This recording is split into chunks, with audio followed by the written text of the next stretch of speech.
eu penso que o governo respondeu, mas respondeu pela negativa, respondeu da pior forma, fechando-se ao diálogo, não quis dialogar com as centrais e ensaiou um ato de diversão, de demagogia, com o tal subsídio que aprovou para algumas categorias.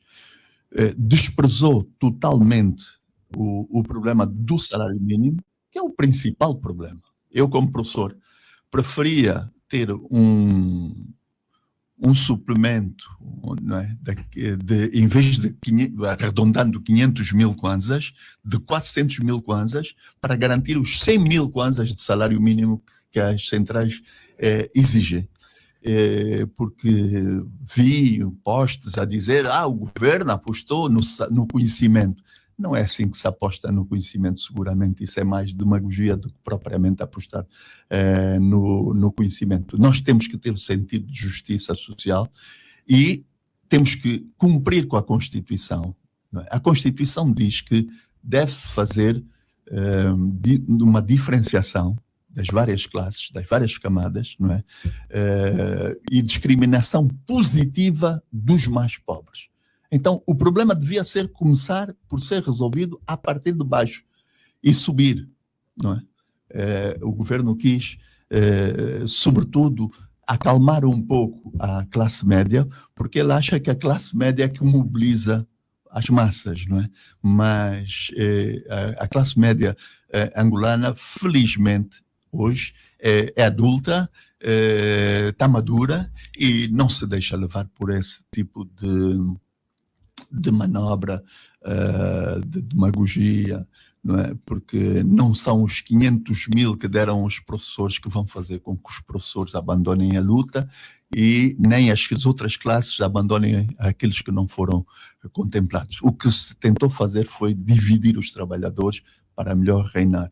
Infelizmente deram-se mal, porque a greve teve uma adesão tão grande quanto da primeira fase, e o nível de mobilização continua alto. As pessoas estão efetivamente cansadas da situação de exploração em que vivem e querem melhores condições de vida e de trabalho. E começando, sobretudo, por aqueles que menos têm.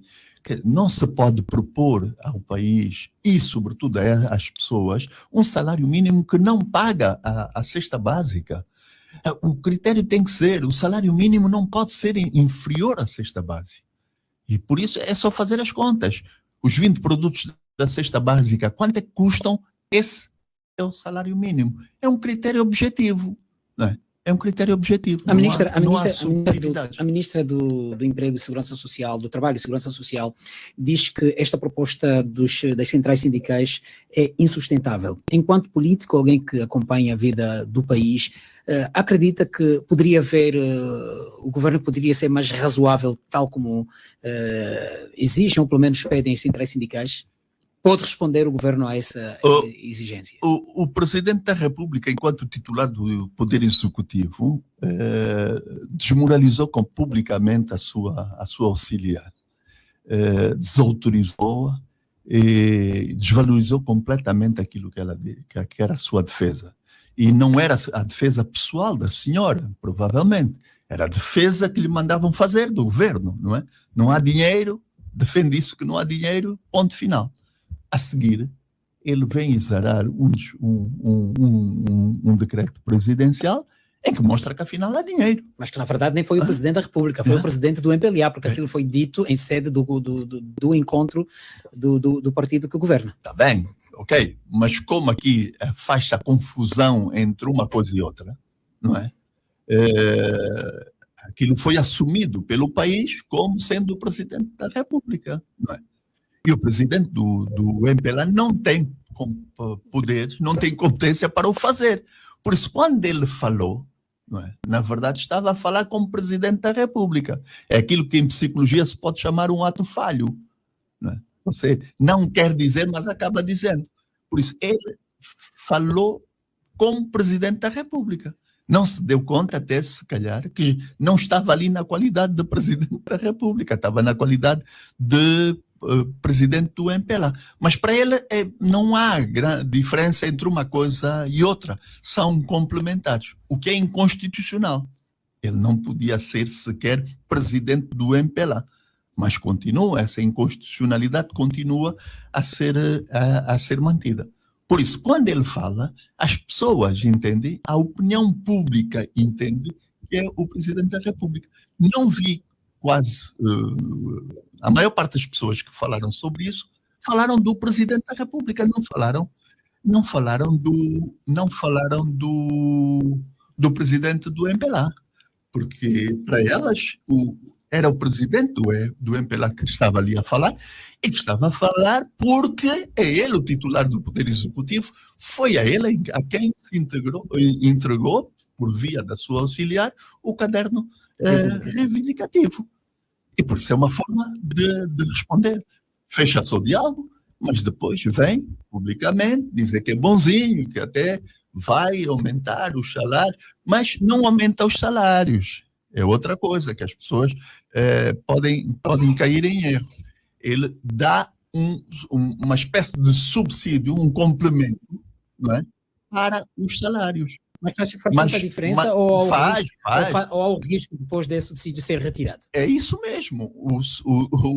O complemento pode ser retirado, o salário continua a ser o mesmo. Um aumento de salário não. E levaria a grelha salarial ao nível de 1 milhão, mais ou menos, para os professores catedráticos, não é? O topo dos professores universitários. Doutor Bonavena, haveria algum interesse do presidente João Lourenço, não vamos falar aqui se é presidente da República ou do MPLA, do presidente João Lourenço, proceder a um aumento, ou seja, a um incremento ou um suplemento, para depois o retirar? Haveria algum interesse nesse sentido?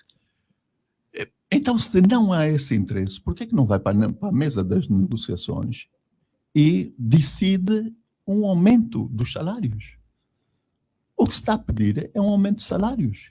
E há uma coisa que nós todos devíamos concordar com ela. Devia ser uma questão que não fosse passível de controvérsia.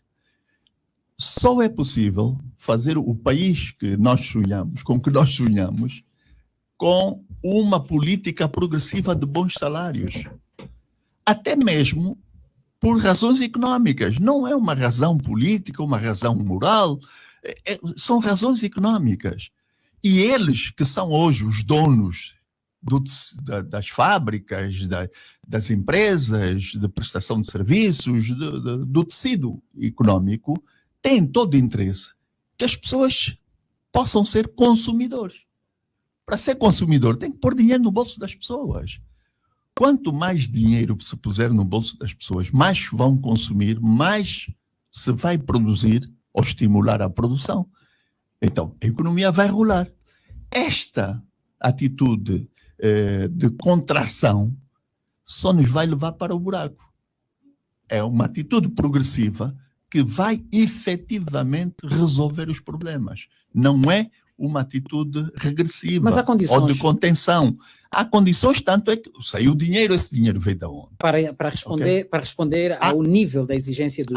Há condições. Se calhar precisamos de ter um programa progressivo, mas é preciso um compromisso assente de que o vamos fazer. Sempre se argumenta que não há níveis de produtividade para se pagar os salários que se pedem.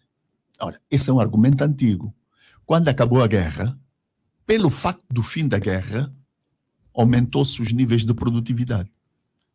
E aumentou-se os níveis de capitalização. Por quê? Porque deixou de se transportar por via aérea, passou a poder transportar por terra, não sei o que. Há menos despesas, logo as margens de lucro foram maiores.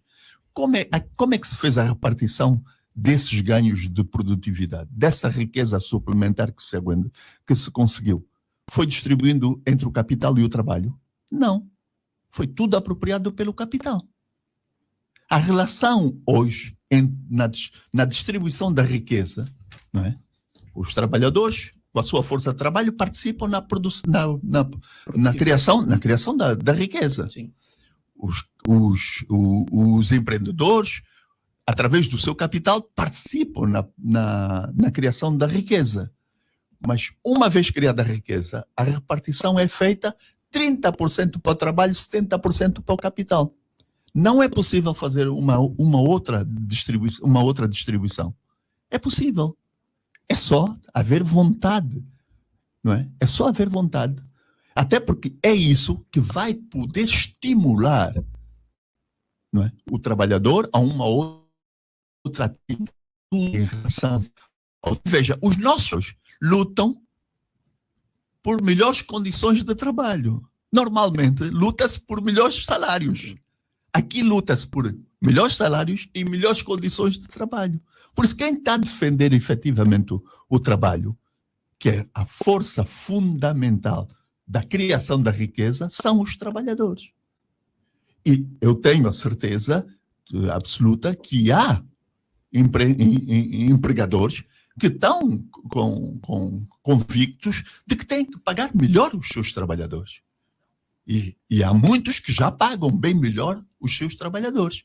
Há empresas que pagam salários que estão, se calhar, ao nível da reivindicação que se está a fazer hoje, ou muito próximo.